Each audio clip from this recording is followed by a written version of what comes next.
Dimanche après-midi, il ne se passe rien, tous deux sont à la maison.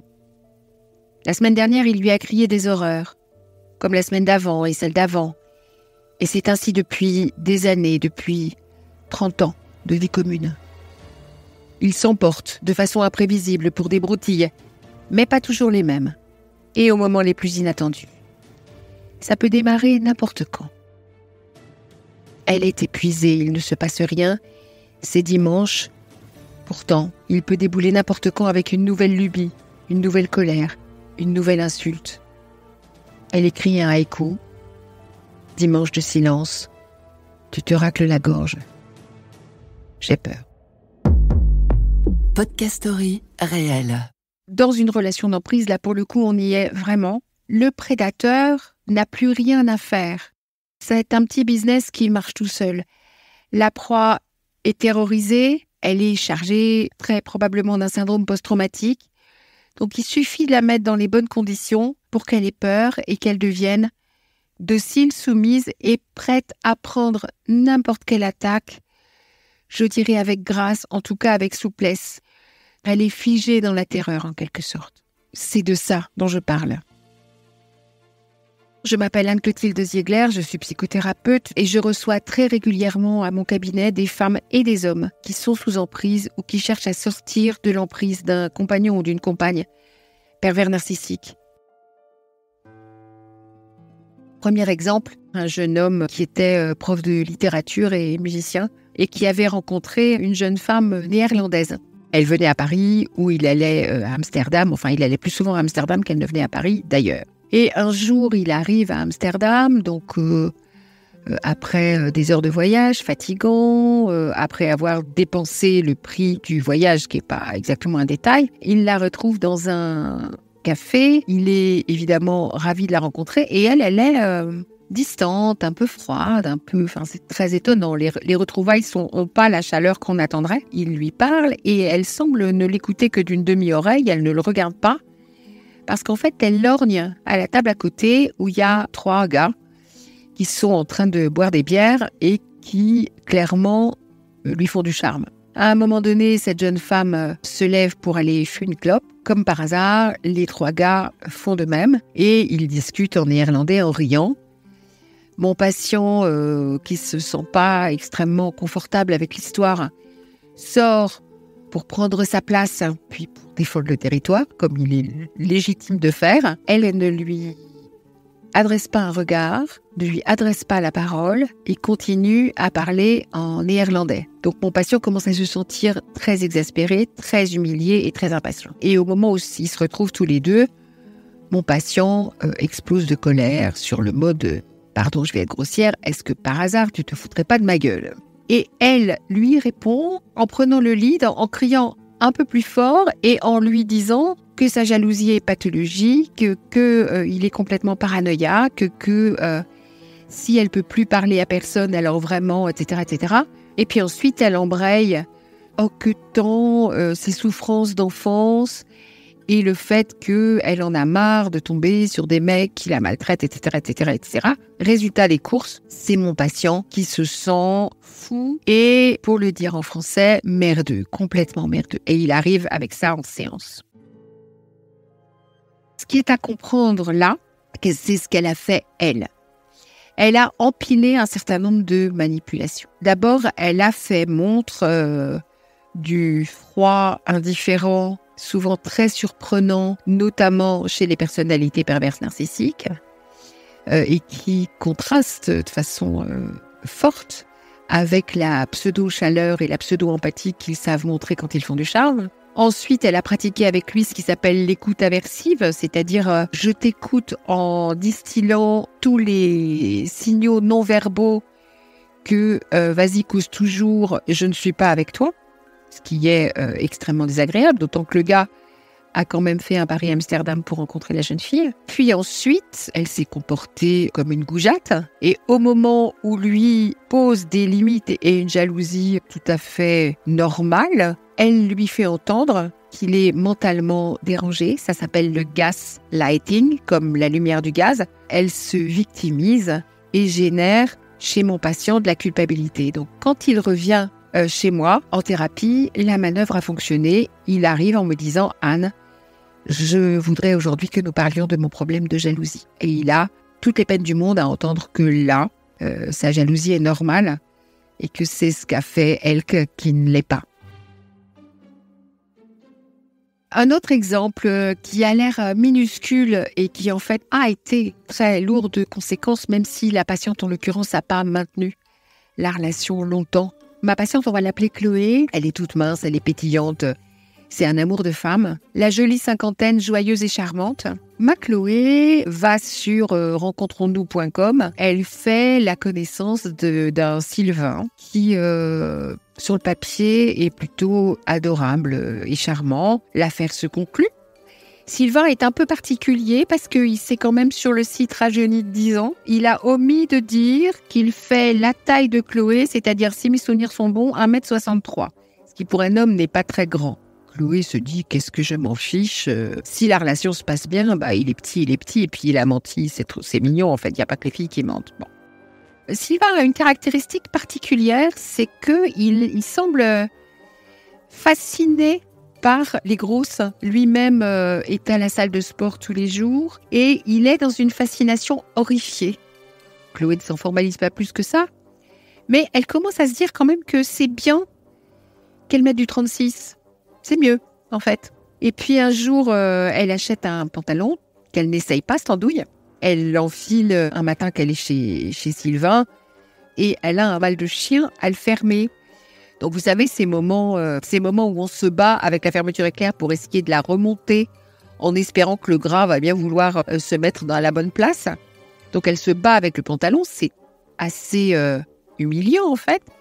Et Sylvain la regarde fixement. Donc elle dit à Sylvain, c'est humiliant dans l'espoir qu'il regarde ailleurs, mais Sylvain continue à la regarder. Bon, elle finit quand même par venir à bout du pantalon en se promettant que c'est la dernière fois qu'elle le met. Durant les 3 mois qu'a duré cette relation, Sylvain revient à la charge en demandant à Chloé de remettre le pantalon trop petit. La morsure de l'humiliation initiale revient régulièrement à chaque fois que Sylvain évoque le fait qu'elle mette ce pantalon, puisqu'il est bien évident que ce pantalon est trop petit pour Chloé. C'est la manœuvre de faire honte. Faire honte à l'autre, c'est une manière de prendre le pouvoir sur lui et une manière de s'assurer qu'il va se sentir mal pendant qu'on va se sentir bien à être dans le camp du bien et à faire honte à l'autre. Alors, une autre histoire. Gwenaël et Cédric sont mariés. Cédric aime beaucoup la psycho. Il lit beaucoup de psycho, notamment de psychanalyse. Il adore asséner des interprétations comme ça, à tout bout de champ. C'est devenu un artiste en psychologie de comptoir, vraiment. Au moment où Gwenaël est enceinte, ce qui arrive assez vite, parce que ça marche bien de ce point de vue-là, tous les deux, Cédric déclare, avec l'assurance dont il est capable, parce que lui, il sait, que la grossesse n'étant pas une maladie, Gwenaël est priée de continuer à vivre normalement, y compris de remonter les courses avec un pack d'eau à chaque bras, de continuer à travailler, comme une damnée, parce que Gwenaël est quelqu'un qui travaille beaucoup. La grossesse n'est pas une maladie, donc elle serait bien mignonne de se pas se plaindre. Entre vous et moi, c'est assez pratique. Ça veut dire que Cédric n'a pas à prendre soin d'elle, ni à en faire un peu plus à la maison. Pendant ces 9 mois de grossesse, Cédric, qui donc lit beaucoup de psychanalyse, commence à entretenir Gwenaël du fait que les mères sont potentiellement les personnages les plus toxiques de la vie d'un enfant. On sait bien que quoi qu'il arrive à un enfant, c'est la faute de la mère, qui est priée de se tenir à carreau, et notamment d'ailleurs de ne pas émettre le moindre son au moment d'accoucher, ce que Gwenaël s'empresse de faire. Alors, elle accouche sous péridurale, pas de bol, la péridurale prend pas bien, et elle me décrit des douleurs assez atroces, mais elle se mord les joues et elle accouche sans montrer qu'elle a mal, puisque, je veux dire, on sait bien, surtout Cédric, qui a quand même beaucoup lu, au moins 3 livres, dont 2 dans le métro. Cédric sait bien que les plaintes de la mère au moment de l'accouchement transmettent à l'enfant une injonction de ne pas exister. C'est bien connu. Ok. L'enfant naît, c'est une petite fille, j'ai vu des photos, elle est adorable. Au bout de 3 mois, la petite fille montre des signes d'inconfort, elle pleure de douleur et elle a de la fièvre. Donc Gwenaëlle et Cédric vont chez le médecin. Gwenaëlle est très inquiète et le médecin ausculte la petite et dit c'est une belle otite, rien de grave, ça se soigne bien l'otite. Et puis quand le médecin se rend dans la pièce d'à côté pour faire je ne sais quoi, Cédric glisse tout doucement à sa femme ah oui, une otite chez le nourrisson. C'est bien connu. Une otite, c'est une problématique avec la mère. Cette petite réflexion, on dirait un rien, un détail. Donc, en effet, si ça reste là, c'est juste une maladresse ou il était de mauvaise humeur ce jour-là.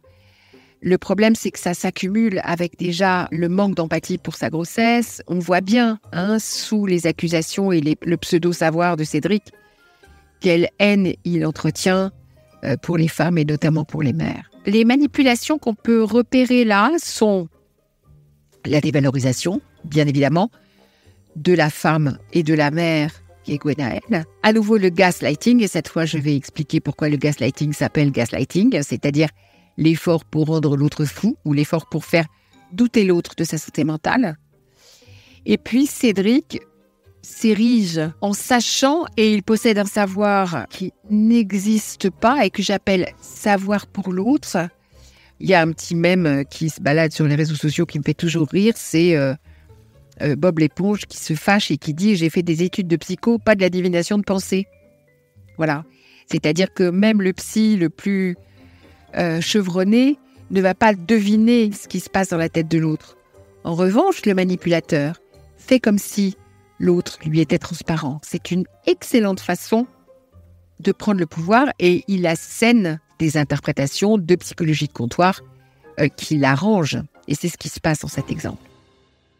Petit aparté sur le gaslighting, la lumière du gaz. Pourquoi ça s'appelle comme ça ? C'est tiré d'un film des années 50 qui s'appelle Gaslight, que vous allez trouver en anglais, mais en anglais compréhensible, sur YouTube, qui raconte l'histoire d'un mec qui, à travers la manipulation de la lumière du gaz chez lui, on est dans les années 50, fait en sorte de faire croire à sa femme qu'elle est folle. Et le gaslighting, c'est ça, c'est faire en sorte que l'autre doute de sa santé mentale.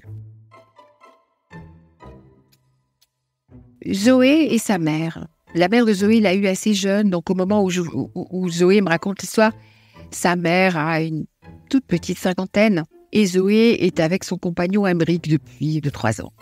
Ils habitent ensemble et dans les toilettes, il y a de la lecture, comme toilettes, et notamment des BD, et notamment une qui est une BD, pas porno, mais franchement érotique. La mère de Zoé va aux toilettes et elle sort des toilettes avec la BD et elle dit, en mettant ses cheveux en arrière, vous imaginez le mouvement, elle montre la BD à Aymeric et elle dit à Aymeric j'ai pas tout compris, tu m'expliqueras, Aymeric. Voilà, devant Zoé qui est à la fois ébahie et pas vraiment étonnée de ce qui se passe. Qu'est-ce qu'on voit là ? On voit une mère rivale avec sa fille, c'est-à-dire que clairement, la mère drague le petit copain de sa fille, c'est monstrueux, ça arrive notamment quand les parents sont pas tout à fait bien dans leur tête, pervers narcissique par exemple. Du coup, émerge au sein de la relation parent-enfant des thèmes sexuels, ce qui est très précisément la définition de l'incestuel. Donc l'incestueux, c'est quand il y a eu agression sexuelle ou viol réel.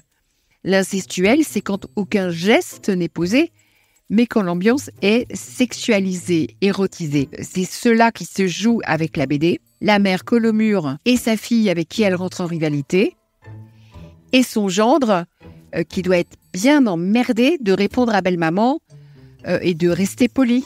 Typiquement, c'est une situation d'agression par une femme qui est probablement perverse narcissique. Quand on dit « il n'y a pas de femme perverse narcissique », j'ai souvent envie de répondre « alors des compagnes, oui, et alors parlons des mères ». C'est, on imagine, puissamment toxique. Les manipulations et autres saloperies n'ont pas lieu que dans la famille, elles ont aussi lieu au travail. Philippe, il est ingénieur informaticien, il a 60 ans. Il a commencé tout au début, il sait tout faire. Dans sa boîte, qui est une petite PME, il est celui à qui on demande quand plus rien d'autre, quand plus personne ne sait répondre. Et comme il sait tout faire, et qu'il a une vision comme ça un peu méta, il se rend compte, il prend conscience que, étant donné la rapidité exponentielle des évolutions en informatique, si la boîte prend pas un nouveau virage, elle va mettre la clé sous la porte dans les années qui suivent. Il va en parler à son patron, donc le patron l'écoute d'une oreille attentive. De toute façon, quand Philippe parle en général, on l'écoute d'une oreille attentive, et lui dit vas-y, mets en place, tu as carte blanche. Philippe se met à travailler comme un damné. Il rogne sur ses vacances, il rogne sur ses week-ends, il rogne sur ses nuits parfois. Il travaille d'arrache-pied. Donc c'est une nouvelle technologie qu'il faut mettre en place en achetant quand même le matériel qu'il est nécessaire d'avoir pour mettre en place cette nouvelle technologie. Connaissant son patron qui est radin, il négocie pied à pied avec les fournisseurs, etc. Et à chaque fois qu'il arrive voir le patron avec des propositions, souvent très bonnes des fournisseurs, le patron mégote, ratiocine et quelquefois refuse même de signer les chèques. Résultat, ça n'avance largement pas aussi vite que ça devrait et il y a des fournisseurs qui se fatiguent. Au bout de 3 ans de ce régime, un jour, le patron convoque Philippe et lui dit « Écoute, clairement, tu es arrivé, je pense, au bout de tes compétences. Je te trouve très décevant sur ce coup-là et je vais confier la mission à quelqu'un d'autre. » Ce qu'on voit là à l'œuvre comme manœuvre, c'est évidemment le sabotage du travail de Philippe, la culpabilisation, tu n'y arrives pas, et la dévalorisation, tu es au bout de tes compétences. Philippe est tellement compétent que le patron est jaloux et se sent menacé. Dès qu'il peut faire en sorte que Philippe mange la poussière, il le fait volontiers parce que quelque part, ça soulage sa jalousie et sa peur d'être coiffé au couteau et dépassé par Philippe.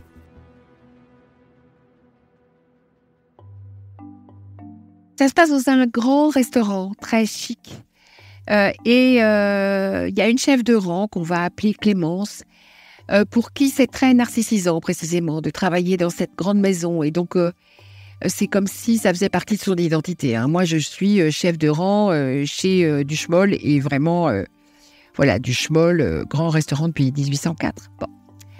Donc elle s'en gargarise et elle tient son rang, c'est-à-dire les serveurs de son rang, dans une ambiance de totalitarisme chargé de terreur. Elle a notamment un des serveurs dans son collimateur, donc elle demande à tous qui se tiennent droit mais pas trop fiers, qui marchent de façon affirmée mais feutrée, qui soient présents mais discrets, qui laisse personne attendre, mais qui court pas. Vous voyez, déjà, c'est simple. Et alors, elle en a un dans son collimateur qu'on va appeler Serge. De temps en temps, Serge se racle la gorge, vous savez. Et la chef de rang, Clémence, lui dit « Alors, Serge, c'est assez clair, quand on se gratte la gorge, c'est qu'on a honte. Pas de ça dans mon établissement. » Quand c'est le roulement de Serge, elle s'ingénie à se mettre dans un coin de la salle. Et dès qu'il se gratte la gorge, ce qui est un réflexe, elle le regarde très, très fixement. Je ne sais pas comment ça s'est terminé, parce que Serge est venu me voir, m'a raconté, et puis il a cessé de venir me voir, ce qui arrive de temps en temps.